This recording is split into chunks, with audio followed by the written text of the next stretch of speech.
오늘 말씀에 나와 있는 아모스서는 기원전 631년도에 일식이 있었는데 아마 그것을 가르치는 게 아니냐 이렇게 이제 해석하시는 분들도 있습니다. 그러나 저는 이 말씀이 메시아가 못 박히신 날 그때 대낮에 3시간 동안 흑암이 있었는데 그 말씀의 예언이었다 이렇게 하는 각도로 오늘 말씀을 좀 참고를 하고자 합니다. 지난 시간에 우리는 예수님의 탄생에 관한 예언의 성취를 확인을 했었습니다.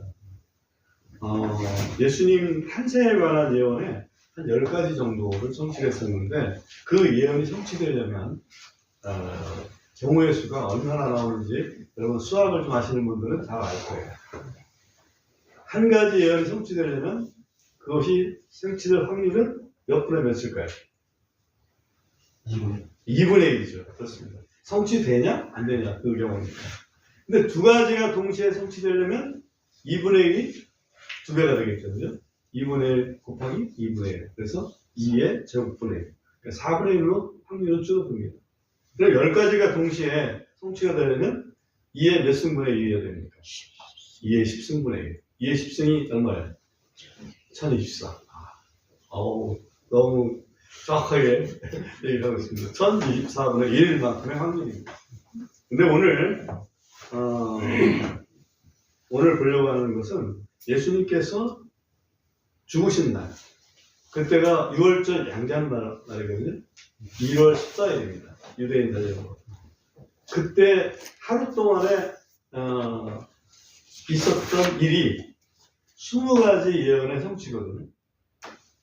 그러면 20가지가 되면 확률은 얼마로 줄어들까? 1024분의 1이 10가지거든요. 20가지는 얼마나 될까요? 1024의 제곱분의 1입니다. 1024의 제곱하면 100만에다가 플러스 48,000 이렇게 그 계산해 놓은 게 있었는데 48,576 104만8,576분의 1이 되는 거예요. 100만 분의 1이 되는 거죠. 얼추 이렇게 계산하면 1000분의 1이 100만 분의 1이 되는 거예요. 그 정도의 확률이 됩니다. 그거는 사람이 맞추려고 해도 맞출 수가 없죠. 하나님만이 하실 수 있는 일입니다. 그래서 그것을 그 시 계열로 좀 살펴보고자 합니다. 몇 가지를. 여러분 잘 아시겠지만 예수님께서 6월절 양자는 날에 맨 처음에 하신 일이 뭐냐면 만찬을 드시는 거예요. 그죠?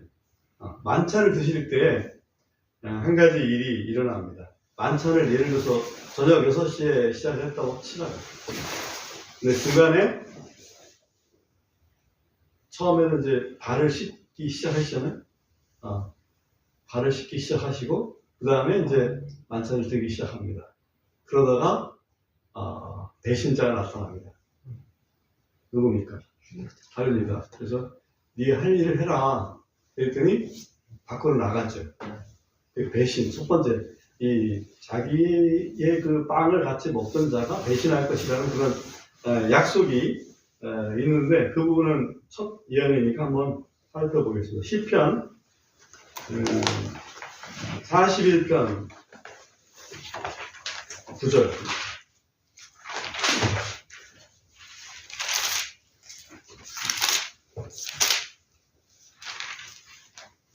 여기 한번 같이 읽어보겠습니다. 참으로 시작.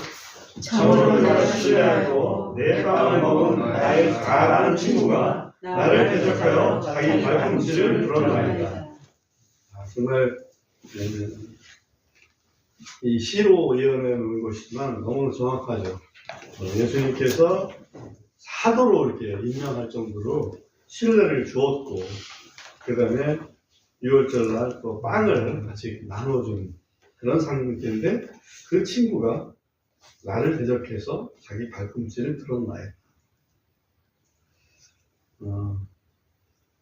가룟 유다가 빵을 먹고 밖에 나갔을 때 밖은 어두웠을까요? 밝았을까요? 어두웠죠.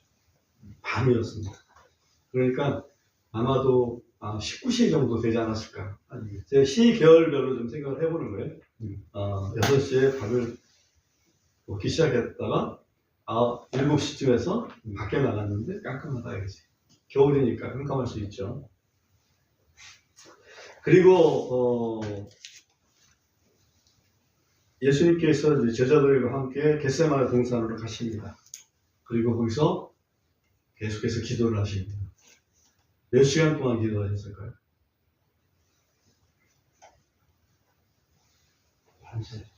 잘 모르시겠죠? 잘 모르겠는데 성경의 표현에 의하면 이렇다고. 예수님께서 제자들한테 오셔가지고, 야, 여기 같이 기도하고 있어? 예수님께서 좀 떨어진 곳에 기도하셨잖아요? 네. 기도하고, 한 번 기도하고 오셨어. 그래서는 자고 있으니까 책망을 하셨죠? 네. 야, 너 나와 함께 1시간도 기도 못하겠니? 그 얘기는 1시간 거의 기도하셨다는 얘기죠. 한 번에. 1시간. 우리 개혁한글에서는 1시도, 어? 1시도 깨어있을 수 없겠니? 이렇게 말씀하셨지만, 킹제임스 영어 성경이라든지, 또 우리 근본적이라든지, 여기서 보면, 그 1시간으로 이제 번역을 정확히 해놨어요. hour. 그러니까, 1시간 동안 기도하시고 와서 보고, 1시간 동안 기도하시고 와서 보고, 세 번째는 1시간을 기도하셨는지 좀 적게 기도하셨을 수 있겠지만, 거의 3시간을 기도하셨을 것이다. 라고 이렇게 봅니다. 근데 3시간 기도하시고 나서, 누가 등장을 하면, 가룟 유다가 다시 등장을 합니다. 깡패들 데리고서. 그때 예언이 뭐냐면, 제자들이 도망갈 거다. 그 예언을 했어요. 스가랴서 13장 7절. 스가랴서 13장 7절.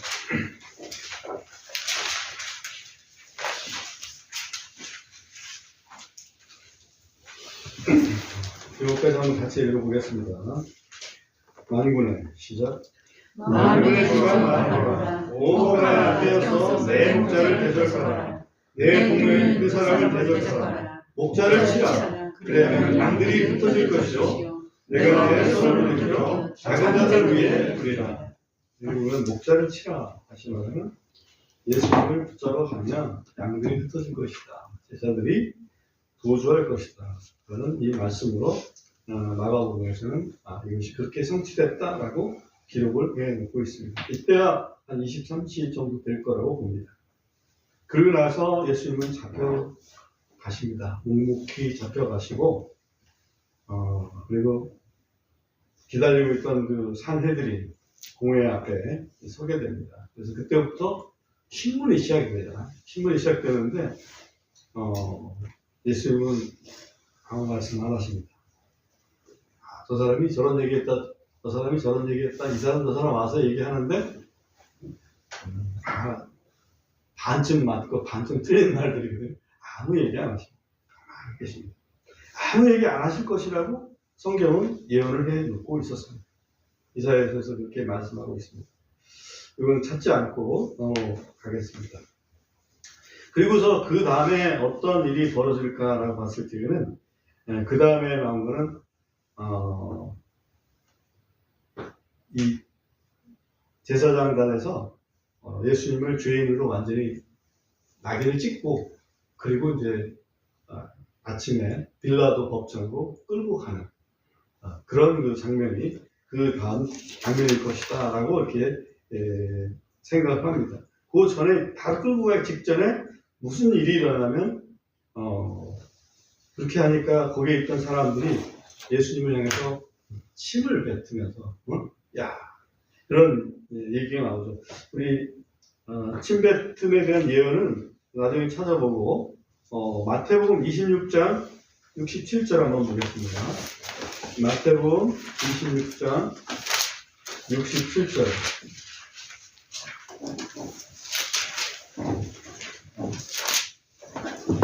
아직 이 상태에서는 사내들의 공회 앞에서 신문 받는 그런 과정 속에 있었습니다.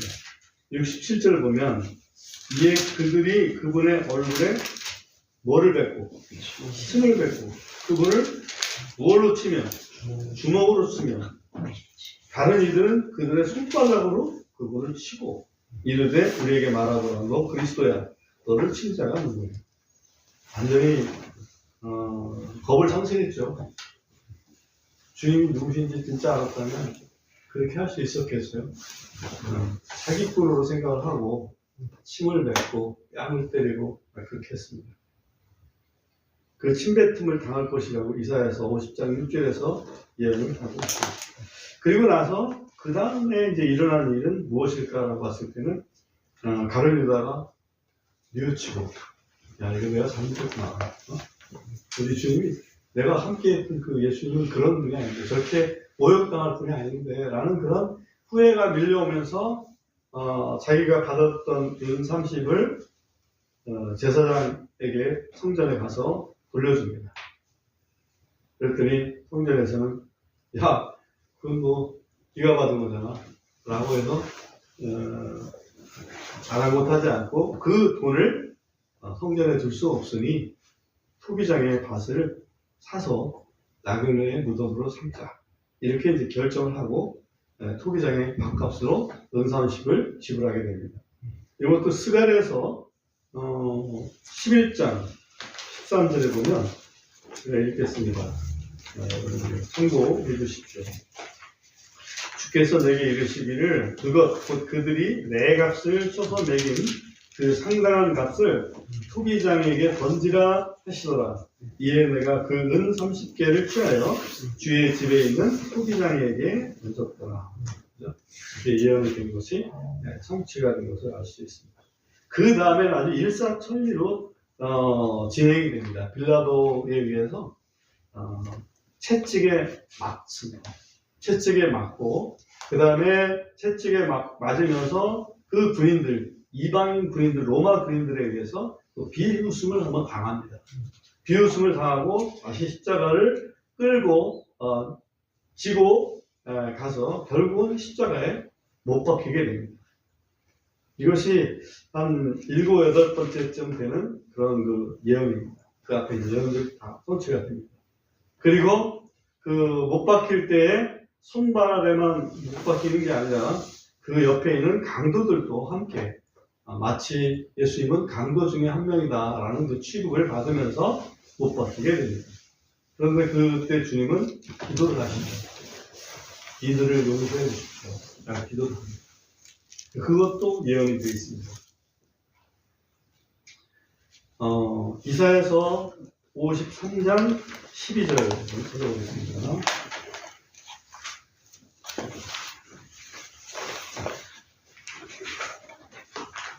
이사야서 53장 12절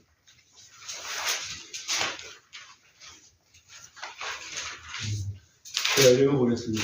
그러므로 내가 그에게 위대한 자들과 함께 나눌 몫을 나누어 줄 것이며 그가 강한 자들과 노력한 것을 나누리라. 이는 그가 자기 혼을 쏟아 죽기까지 하며 그가는 메시아를 얘기합니다. 그가 범법자들 중에 하나로 계수되었기 때문이에요. 이것도 돼 있죠. 그가 많은 사람의 죄를 담당하였은즉 범법자들을 위해 중보하였느니라. 그래서 저들을 용서해 주십시오. 저들이 하는 일이 무엇인지 알지 못하나이다 라고 기도했던 그 시간이 아마 아침 9시 못 박히고 나서 바로 그 기도를 드렸다 이렇게 볼 수가 있습니다. 그러니까 그때쯤에서 또 사람들이 지나가면서 머리를 흔듭니다. 다 메시아 행세하더니 하나님의 아들이라더니 참 꼴 좋다 이런 식으로 해서 굉장히 비웃으면서 머리를 흔듭니다. 머리를 흔든다는 것도 시편에 이제 예언이 되어 있습니다. 머리를 흔듭니다. 그대로 또 이루어집니다. 그리고 나서 이제 시간이 좀 흐릅니다. 시간이 흐르는데 그때쯤이 아마 13번째쯤 이렇게 되는 시간인데 그 13번째 시간에 오늘 말씀과 관계 있는 일이 벌어집니다. 딱 12시가 됐을 때 제 6시가 됐을 때 갑자기 캄캄해집니다. 3시간 동안 앞이 안 보입니다. 깜깜한데. 이게 혹시 일식일까? 라고 생각을 해볼 수 있죠. 일식이었을까? 근데 일식은 물리학적으로 어떤 때 일식이 일어나냐면 태양과 지구 사이에 달이 있어야 돼. 그때 일식이 일어나는 거예요. 맞죠? 네. 근데 예수님이 십자가에 못 박히실 때가 보름 근처죠? 보름이면 달이 언제쯤 뜹니까? 해가 질 때 뜨죠. 해가 지고 나서 보름, 달이 뜨죠? 그러니까 해하고 지구 사이에 달이 있을 확률은 제로래요. 보름 때는. 그러니까 일식은 보름 때는 안 생깁니다. 월식은 보름 때 생기겠죠. 그러려면 거의. 월식은 보름 때 말고는 또 생기는 확률이 없어요. 지금은 대낮의 흑암이기 때문에 일식은 아니다. 그럼 일식이 아닌데 왜 갑자기 까매졌을까? 그런 게 조금 더 이따가 좀 더 살펴보도록 하겠습니다. 그리고 나서 3시간 동안은 모든 게 이제 침묵입니다. 깜깜하니까. 그리고 3시간 동안 흑암이 지나고 나서 15시, 3시가 됐을 때 예수님께서 이제 좀 약간 목마르다 이런 말씀 하시잖아요. 목마르다. 그러니까 목마른 주님께 뭔가를 이렇게 갖다 드리는데 이것은 쓸개탄 포도주라고 그랬죠? 식초된 포도주죠, 한마디로. 그런 걸 갖다 이렇게 되게 됩니다. 예수님은 또 부르짖습니다. 뭐라고 부르짖냐면 나의 하나님, 나의 하나님, 어찌하여 나를 버리시나이까. 시편 22편에 있는 말씀을 그대로 인용을 하셔서 말씀하십니다. 그 시편 22편 1절로 읽어보겠습니다.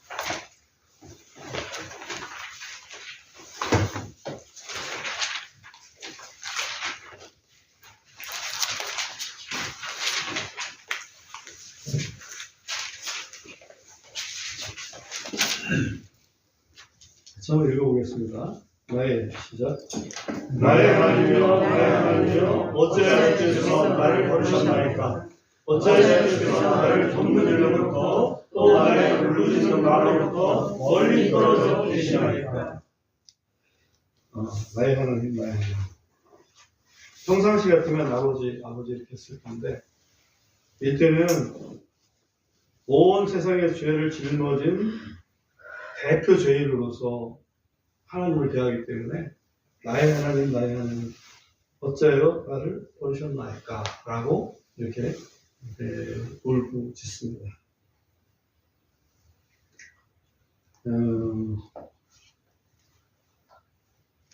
그리고 나서 이제는 예수님께서 다 이뤘다 말씀하시고 숨을 거두시잖아요. 숨을 거두시니까 그 다음에는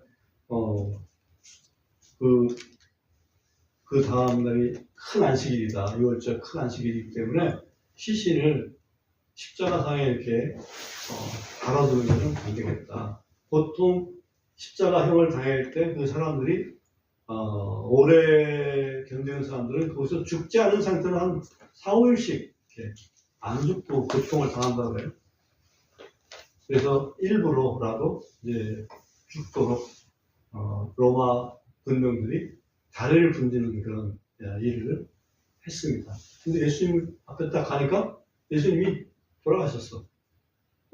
진짜 돌아가셨나? 그래서 다른 데는 안 하는 그 옆구리에 창을 찌르잖아요. 그죠? 옆구리에 창을 찌르니까 거기서 물과 피를 다 쏟으셨다. 이렇게 표현하고 있습니다.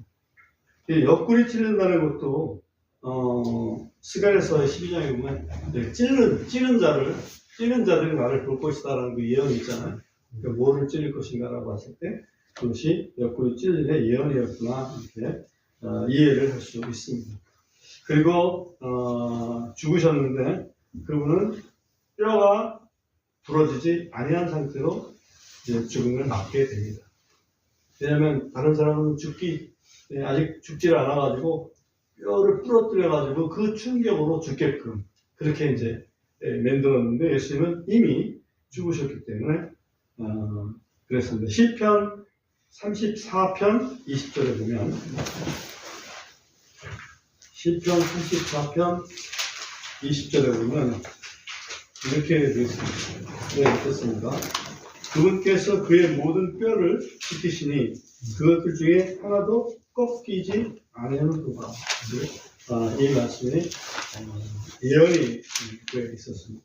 그래서 뼈가 부러지지 아니한 상태로 시신을 이제 아리마대 요셉이 아리마대 부자 요셉이 그 시신을 인도해서 장례를 치르게 됩니다. 부자의 묘실에 치르게 됩니다. 이 부자의 묘실에 거기에 묻힐 것도 이사야서의 예언이 그 있는 걸 우리가 알고 있습니다. 그래서 제가 다 살펴보지는 않았지만 약 20가지의 예언이 그 하루 동안에 성취가 됩니다. 그러려면 100만 분의 1의 확률에 도전해야 된다는 얘기예요. 그런 사람의 계획으로는 할 수가 없고 오직 하나님만이 하실 수 있는 그런 그 확률이다라고 우리는 다시 한번 확인을 합니다.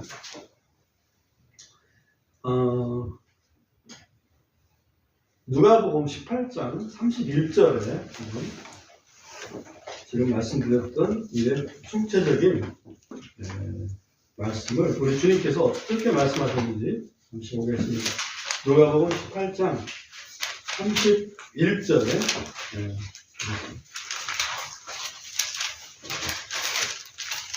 이거 한번 같이 읽어보겠습니다. 누가복음 18장 31절 그때 시작 그때 그분께서 12제자를 자신에게로 데려가 그들에게 이르시되 보라 우리가 예루살렘에 올라가니 인자에 대하여 예언자들에 의해 기록된 모든 것이 이루어지리라. 예수님께서는 예언자들이 예언했던 모든 것이 이때 이루어질 것이라고 제자들에게 분명히 말씀해 주셨습니다. 그리고 그대로 이루어졌던 거죠. 이제 우리가 좀 초점을 좀 둘 부분은 3시간 동안 흑암 사건에 대해서 좀 초점을 좀 더 보려고 합니다. 우리가 성경에서 쭉 볼 때 흑암이 그러니까 일식이라든 이런 게 아닌 상태에서 흑암이 임했던 그런 사건들이 굵직굵직한 사건들이 뭐가 있을까라고 봤을 때 제일 먼저 있던 거는 창세기에서 나옵니다. 창세기에서 창조 첫째 날 하나님께서 뭐가 있으라 이렇게 말씀하시죠? 빛이 있으라 그랬잖아요. 근데 빛이 있으라 하기 전에 그 상태가 뭐냐면 흑암이 깊음 위에 있다 이렇게 말씀하셨어요. 흑암이 깊음 위에 있다. 깊음이라는 것은 바다를 얘기하는데 온 지구를 바다가 완전히 덮었습니다. 그리고 그 바다가 완전히 덮은 거를 또 흑암이 완전히 덮었습니다. 그러니까 흙 위에 물 위에 흑암 이렇게 삼중구조로 됐던 거죠. 왜 하나님께서는 그 지구를 물과 흑암으로 덮으셨을까? 우리는 잘 알고 있습니다. 우리 인류를 창조하시기 전에 루시퍼의 반역 때문에 그렇게 하셨구나라고 이렇게 말씀을 이해할 수가 있습니다. 맨 처음에 창세기 1장 1절에 보면 태초에 하나님이 천지를 창조하시니라 그렇죠? 하늘과 땅을 창조하시니라. 그러면 그때 하늘과 땅을 창조하실 때 그 땅을 그렇게 물속에다가 창조하실 이유는 없잖아요. 그런데 창세기 1장 2절에서 보면 흑암이 깊음에 있었다라고 얘기를 하고 있습니다. 그것은 성경에서 암시하고 있는 사탄, 그 루시퍼의 반역에 대한 하나님의 심판의 그 모습이었다. 창조전에. 그러면 그 흑암은 하나님의 심판이었고, 그죠? 그 심판을 이기는 것이 빛이었어요. 그죠? 새로운 창조의 시작이 빛이었다. 이게 이제 첫 번째 흑암이라고 볼 수 있고, 또 두 번째 흑암 사건은 애굽에서 일어난 사건이라고 볼 수 있습니다. 애굽에서, 이집트에서 하나님께서 내 백성 이스라엘을 좀 보내라. 라고 모세를 통해서 애굽 왕 바로에게 이야기를 합니다. 바로는 보낼 듯 하면서 안 보내죠. 그래서 맨 9번째 심판으로 흑암을 보냅니다. 며칠간. 3일 동안. 깜깜합니다. 3일 동안. 이 3일 동안의 심판은 그야말로 어찌 보면 마지막 경고라고 볼 수 있어요. 경고. 이 진짜 심판할 거다. 그 마지막 심판, 그 10번째 심판이 무슨 심판이었죠? 그렇지. 장자들의 죽음이었지 않습니까? 장자들의 죽음을 앞두고 9번째 심판으로 흑암을 보냈습니다. 근데 거기에서도 바로는 고집이 세죠. 안 보냅니다. 그러면서 모세한테 얘기를 하죠. 너 내 얼굴 다시 보면 너 가만 안 둘 거야? 떡떡까지 합니다. 그러니까 모세가 얘기를 하죠. 뭐 그리 될 겁니다. 그리고 그 다음 바로 애굽의 장자들을 다 죽음으로 모는 그런 10번째 심판을 감행하게 됩니다. 그리고 흑암 사건은 오늘 예수님께서 십자가에 못 박히신 날 이때 이제 3시간 동안 흑암을 보내셨습니다. 왜 그러셨을까? 한번 생각을 해봅니다. 예수님께서 흑암, 완전히 하나님의 심판을 상징하는 그 흑암을 감당하신 이유는 마치 애굽에서의 자기 장자의 죽음처럼 인류의 어찌 보면 모든 죄를 짊어진 장자로서, 그죠? 인류의 모든 죄를 짊어진 장자로서 하나님의 심판을 당한 그 표가 3시간 동안의 흑암이었구나. 이렇게 우리가 어찌 보면 좀 깨달을 수가 있지 않나 그런 생각을 합니다. 그리고 나서 새로운 창조가 시작되는 거잖아요. 새로운 창조, 새로운 피조물이. 우리가 그리스도 안에서 있는 자들은 새로운 피조물이다 라고 말씀하셨는데 그 피조물 사건 바로 직전에 흑암을 주신 것이다. 이렇게 볼 수가 있겠습니다. 그리고 아직 남아있는 흑암이 또 있습니다. 우리 계시록 6장 12절 잠깐 보겠습니다.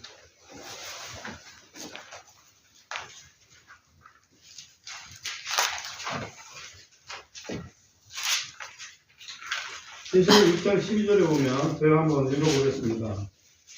또 그분께서 6째 봉인을 떼신 후에 내가 보니 보라 큰 지진이 나고 해가 털로 짠 거친 벼옷같이 검어지며 달이 피같이 되고 하늘의 별들이 땅에 떨어지되 무화과 나무가 강력한 바람에 흔들릴 때에 자기의 선익은 무화과들을 떨어뜨리는 것과 같더라. 그리고 12절에 특별히 보면 해가 털로 짠 거친 벼옷같이 검어지며, 해가 검어지는 얘기는 흑암이라는 얘기죠. 6째 봉인 후에, 봉인 해제 후에 일어나는 어떤 일종의 재앙이라고 볼 수 있는데 거기에 흑암이 등장을 합니다. 그 후에는 무슨 일이 있다고 계시록 6장 6째 봉인 이후에 말씀을 하고 계시는지 그것도 한번 의미해 볼 만한데요. 거기 보면 뒤로 나가서 17절에 가보면 이는 그분의 진노의 큰 날이 이르렀기 때문이니 누가 능히 서리오라고 되어 있습니다. 다시 말하면 6째 봉인 후에 하나님의 진노의 큰 날이 이른다. 그러니까 이 흑암은 어찌 보면 더 큰 심판, 마지막 어찌 보면 심판의 전조가 흑암이다. 아직 우리는 하나님의 진노가 얼마만큼 위험한 건지 우리는 경험을 하지도 않았고 경험을 하고 싶지도 않아요. 진노 전에는 하나님께서 우리를 피하게 하실 것을 저는 개인적으로 믿습니다. 왜 그러냐면 데살로니가전서 5장 9절 한번 보겠습니다. 데살로니가전서 5장 9절에 보면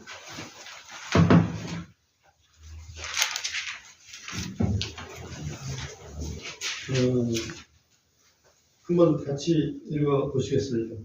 이는 시작. 이는 하나님께서 우리를 진노에 이르도록 정하지 아니하시고 오히려 우리 주 예수 그리스도에 의해 구원을 얻도록 정하셨기 때문이니.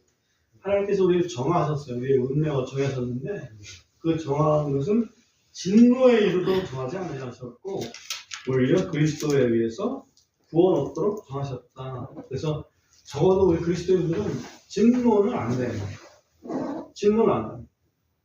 그 얘기는 하나님의 큰 진노가 지금 기다리고 있는 그런 상태에는 우리는 경험을 안 합니다. 적어도. 그리고 계시록에 보면 나팔 심판 때도 또 넷째 나팔을 불 때 해, 달, 별의 3분의 1이 빛을 잃었다라고 하는 현상이 나옵니다. 그때도 상당한 후감이 있지 않을까 하는 생각을 하는데 그 이후에 이어서 하는 말이 뭐냐면 앞으로 3번의 화가 남아있다. 화.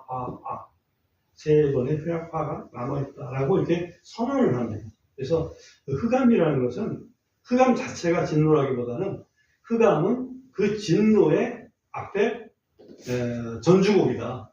이렇게 표현을 할 수가 있습니다. 오늘 우리는 예수 그리스도께서 십자가를 지셨을 때 하나님만이 하시는 그런 그 3시간 동안의 흑암, 일식이 아닙니다. 그냥 일반 어떤 그 물리적인 현상이 아니고 우리 천체에서 만들어진 그 질서 속에서 일어나는 우연한 그 시간에 딱 맞는 그런 게 아니고 특별히 하나님께서 행하신 흑암이었다는 것. 그것을 우리가 좀 살펴보았습니다. 그것은 우리의 죄가 우리들의 모든 죄를 우리 그리스도께서 감당하셨을 때 그 죄가 어떻게 하나님의 빛을 가리우는지 보여주는 큰 증거라고 이렇게 볼 수가 있습니다. 그리스도께서 우리 대신 하나님의 진노를 감당하셨습니다. 우리는 그 공로로 흑암의 자녀가 아니라 이제는 빛의 자녀들이 되었습니다. 그죠? 빛의 자녀들이 되었습니다. 어둠의 일은 다 버리고